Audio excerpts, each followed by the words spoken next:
ವಿರಾಟ್ ಕೊಹ್ಲಿ ಅಂತ ಶ್ರೇಷ್ಠ ಆಟಗಾರ ಭಾರತೀಯ ಕ್ರಿಕೆಟ್ಗೆ ನೀಡಿದ ಕೊಡುಗೆಗಾಗಿ ಅವರಿಗೆ ದೇಶದ ಅತ್ಯುನ್ನತ ನಾಗರಿಕ ಪ್ರಶಸ್ತಿ ಭಾರತ ರತ್ನ ನೀಡಬೇಕೆಂದು ಮಾಜಿ ಕ್ರಿಕೆಟಿಗ ಸುರೇಶ್ ರೈನಾ ಒತ್ತಾಯಿಸಿದ್ದಾರೆ. ಕೊಹ್ಲಿ ಇತ್ತೀಚೆಗೆ ತಮ್ಮ ಟೆಸ್ಟ್ ವೃತ್ತಿ ಜೀವನಕ್ಕೆ ವಿದಾಯ ಹೇಳಿದ್ದರು.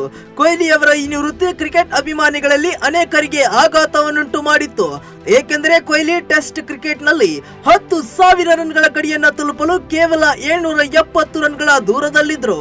ಕಳೆದ 12 ತಿಂಗಳಲ್ಲಿ ಕೊಹ್ಲಿ ಅವರ 2ನೇ ಅಂತಾರಾಷ್ಟ್ರೀಯ ಕ್ರಿಕೆಟ್ನ ನಿವೃತ್ತಿಯಾಗಿದೆ. 2024ರಲ್ಲಿ ಬಾರ್ಬಡೋಸ್ನಲ್ಲಿ T20 ವಿಶ್ವಕಪ್ ಗೆದ್ದ ನಂತರ ಅವರು T20 ಸ್ವರೂಪಕ್ಕೆ ವಿದಾಯ ಹೇಳಿದ್ದರು. ವಿರಾಟ್ ಕೊಹ್ಲಿ 2013ರಲ್ಲಿ ಅರ್ಜುನ ಪ್ರಶಸ್ತಿ, 2017ರಲ್ಲಿ ಪದ್ಮಶ್ರೀ, 2018ರಲ್ಲಿ ಭಾರತದ ಅತ್ಯುನ್ನತ ಕ್ರೀಡಾ ಗೌರವವಾದ ಖೇಲ್ ರತ್ನ ಪ್ರಶಸ್ತಿನ ಪಡೆದುಕೊಂಡಿದ್ರು. ಇದೀಗ ಅವರು ಕಳೆದ 1.5 ದಶಕದಲ್ಲಿ ಭಾರತೀಯ ಕ್ರಿಕೆಟ್ಗೆ ನೀಡಿದ ಸೇವೆಗಳಿಗಾಗಿ ಸರ್ಕಾರ ಕೊಹ್ಲಿಗೆ ಅತ್ಯುನ್ನತ ನಾಗರಿಕ ಪ್ರಶಸ್ತಿಯಾದ ಭಾರತ ರತ್ನವನ್ನ ನೀಡಲಿ ಎಂದು ಸುರೇಶ್ ರೈನಾ ಆಗ್ರಹಿಸಿದ್ದಾರೆ. ಇಲ್ಲಿಯವರೆಗೆ ಕ್ರಿಕೆಟ್ನಲ್ಲಿ ಸಚಿನ್ ತೆಂಡೂಲ್ಕರ್ ಅವರಿಗೆ ಮಾತ್ರ ಭಾರತದ ಅತ್ಯುನ್ನತ ನಾಗರಿಕ ಪ್ರಶಸ್ತಿಯಾದ ಭಾರತ ರತ್ನವನ್ನು ನೀಡಲಾಗಿದೆ. ಅಂತಾರಾಷ್ಟ್ರೀಯ ಕ್ರಿಕೆಟ್ನಿಂದ ನಿವೃತ್ತರಾದ 1 ವರ್ಷದ ನಂತರ 2014ರಲ್ಲಿ ರಾಷ್ಟ್ರಪತಿ ಪ್ರಣಬ್ ಮುಖರ್ಜಿ ಅವರಿಂದ ಸಚಿನ್ ಭಾರತ ರತ್ನ ಪ್ರಶಸ್ತಿಯನ್ನು ಸ್ವೀಕರಿಸಿದ್ದರು.